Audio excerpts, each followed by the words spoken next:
কিছুদিন আগে আমার আব্বু আম্মু এসেছিল আমাদের বাসায়। তো তাদের জন্য আমি একটা পিঠা বানিয়েছিলাম, কলা পাতার পিঠা। তো এই পিঠাটা খেতে অসম্ভব মজা ছিল। আমার পরিবারের সবাই খুব পছন্দ করেছে। তো এই রেসিপিটি আজকে আপনাদের সাথে শেয়ার করব। আশা করছি রেসিপিটি আপনাদের ভালো লাগবে। হ্যালো এভরিওয়ান, আসসালামু আলাইকুম। আমি অন্তরা। আশা করছি সবাই ভালো আছেন। তো এই যে সামনে আমার আব্বু দেখতে পাচ্ছেন। তো আজকে আব্বু আম্মু এসেছে অনেকদিন পরে, তাদের জন্য কিছু পিঠা বানাবো। তো আজকে আমি যে পিঠাটা বানাবো এটা বানানোর জন্য কিছু কলা পাতার দরকার। সেজন্য আব্বুকে বলেছি 2টা কলা পাতা কেটে দিতে। তো আব্বু পাতা 2টা কেটে বাসায় চলে গিয়েছে। এদিকে আমার আম্মু ধনেপাতা দেখে বসে পড়েছে ধনেপাতা তোলার জন্য। তো বাগানের একদম ফ্রেশ ধনেপাতা দেখেই আম্মু তুলতে বসে পড়েছে।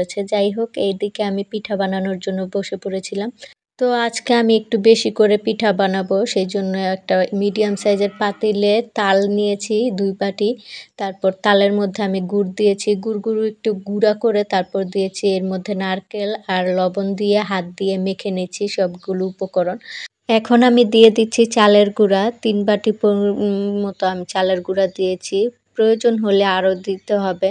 তো পিঠাটা হচ্ছে একদম কেকের ব্যাটার আমরা যেভাবে বানাই ওইরকম সফট একটা ব্যাটার হবে, সেই জন্য আমি এখানে আবার কিছু বেকিং পাউডারও দিয়েছি। তো বেকিং পাউডারটা না দিলেও হয়, এটা দিলে একটু পিঠাটা বেশি সফট হবে, না দিলে একটু পিঠাটা একটু শক্ত শক্ত হবে, সেই জন্যই বেকিং পাউডারটা দিয়েছি। কিন্তু খেতে কিন্তু বেকিং পাউডার না দিলেও খেতে খুব মজা হয় পিঠাটা।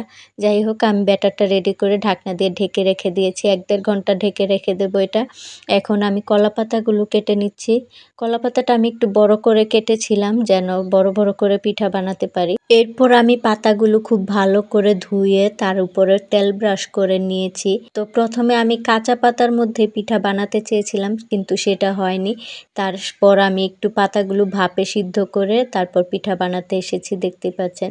ভাপে সিদ্ধ করে দেওয়াতে পাতাটা একটু নরম হয়েছে, ভাঁজ করতে সুবিধা হয়, সেই জন্যই ভাপে সিদ্ধ করেছি পাতাটা। এখন পিঠার ব্যাটারটা একটু একটু করে পাতার মধ্যে দিয়ে তারপর পাতাটা ভাঁজ করে সুতা দিয়ে পেঁচিয়ে দিয়েছি। এই যে পাতাগুলো দেখতে পাচ্ছেন, তো পাতাগুলো হচ্ছে একটাই সমস্যা ছিল যে ছিঁড়ে যায়, সেই কারণে পিঠা বানাতে একটু কষ্ট হয়েছে। তারপরও আমি খুব সহজভাবেই পিঠাগুলো ভাঁজ করে তার উপর সুতা দিয়ে পেঁচিয়ে দিয়েছি যেন পিঠার ব্যাটারগুলো বের হয়ে না আসে। তো পিঠাটা দেখতে মনে হচ্ছে যে অনেক কষ্ট, আসলে কিন্তু কষ্ট না, পিঠাটা বানানো খুবই সহজ।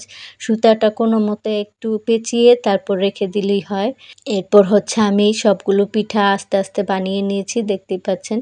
তো এই পিঠাগুলো এখন ভাপে সিদ্ধ করব, যেভাবে ভাপা পিঠা সিদ্ধ করি। এখানে কুকারে আমি পানি বসিয়েছিলাম, পানিটা বলক আসার পরেই পিঠাগুলো দিয়ে দিচ্ছি। তো কয়েকটা পিঠা দিয়ে এরপর হচ্ছে ঢাকনা দিয়ে ঢেকে তারপর কিছুক্ষণ সিদ্ধ করব। তো আমার পিঠার ব্যাটার কিন্তু একটু বেশি হয়েছে, পাতা শেষ হয়ে গিয়েছে, যার কারণে এগুলো বাটিতে ঢেলে নিয়েছি। বাটিতে করে এগুলো সিদ্ধ করব। তো যাদের বাসায় কলা গাছ নেই, কলা পাতা নেই, তারা কিন্তু চাইলে এভাবে বাটিতে করেও সিদ্ধ করে নিতে পারবেন। তো 10-15 মিনিটের মধ্যেই কিন্তু আমার যে কলা পাতার পিঠাগুলো সেগুলো সিদ্ধ হয়ে আসে, সেগুলো আমি বাটিতে নামিয়ে নিয়েছিলাম।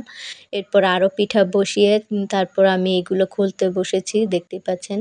তো কলা পাতা থেকে পিঠাগুলো খুলে নিচ্ছি, একটু ঠান্ডা করে খুলবেন, যেন গরম অবস্থায় খুলতে গেলে একটু কষ্টই হয়, সময় লাগে।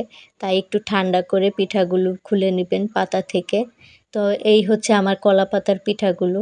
দেখতে কিন্তু একটু অন্যরকম হয়েছে, কিন্তু খেতে এই পিঠাটা অসম্ভব মজার। যেহেতু তাল দিয়েছি, তালের একটা ফ্লেভার আছে, সাথে কলা পাতারও একটা ফ্লেভার আছে। খুবই মজার একটি পিঠা। তো পিঠাটা কিন্তু বানানো হয়ে গিয়েছে। এই পিঠাটা গরম অবস্থায়ও খেতে খুব মজা লাগে, আবার ঠান্ডা হলেও আরেকটু মজা লাগে। আর এই যে বাটিতে যেই পিঠাগুলো আমি দিয়েছিলাম সেগুলোও কিন্তু সিদ্ধ করে নিয়েছি। এরপর এগুলো হাতের সাহায্যেই ভেঙে ভেঙে আমরা খেয়েছিলাম। তো পিঠাগুলো খুবই মজার একটি পিঠা। তো বানানো শেষ করেই আমার আব্বুকে দিয়েছিলাম খাওয়ার জন্য, সেও খেয়ে নিচ্ছে, দেখতেই পাচ্ছেন। যাই হোক, এই ছিল আমার আজকে পিঠার রেসিপি। আশা করছি রেসিপিটি আপনাদের ভালো লেগেছে। যদি ভিডিওটি ভালো লেগে থাকে তাহলে প্লিজ ভিডিওতে লাইক, কমেন্ট, শেয়ার করবেন। আজকে এখানেই রাখছি। সবাই ভালো থাকবেন, সুস্থ থাকবেন, আমাদের জন্য দোয়া করবেন। তো আজকে আব্বু আম্মুর জন্য কিছু চিতই পিঠাও বানিয়েছিলাম, সেগুলো আমার ছেলে নিয়ে আসছে দেখানোর জন্য। যাই হোক, আমাদের সবার জন্য দোয়া করবেন। আজকে এখানে রাখছি। আল্লাহ হাফেজ সবাইকে।